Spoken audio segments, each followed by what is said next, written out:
நமஸ்காரம். இது வந்து கோடம்பாக்கம் கைத்தறி காட்டன், கோடம்பாக்கம் கைத்தறி நைஸ் காட்டன் சேலை. இது வந்து பியூர் கை.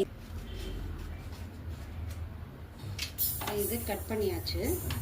இது வந்து தறி ஹேண்ட்லூம்ல இருந்து இந்த லூமில் வந்து லோட் ஆகிருக்கும். இதை வந்து இப்போ இந்த லூமில் இருந்து அந்த 6 கேஜ் புடவை, கோடம்பாக்கம் நைஸ் காட்டன் 6 கேஜ் புடவை. இதை தறியிலேருந்து எப்படி ஃபோல்டிங்காக எடுக்கிறோங்கிறத பார்ப்போம்.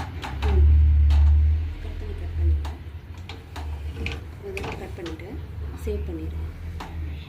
சேவ் கேட்குதா? புடவை ஒரு உங்களுக்கு பார்க்குறதுக்கே அப்படியே லுக்காக இருக்கும்.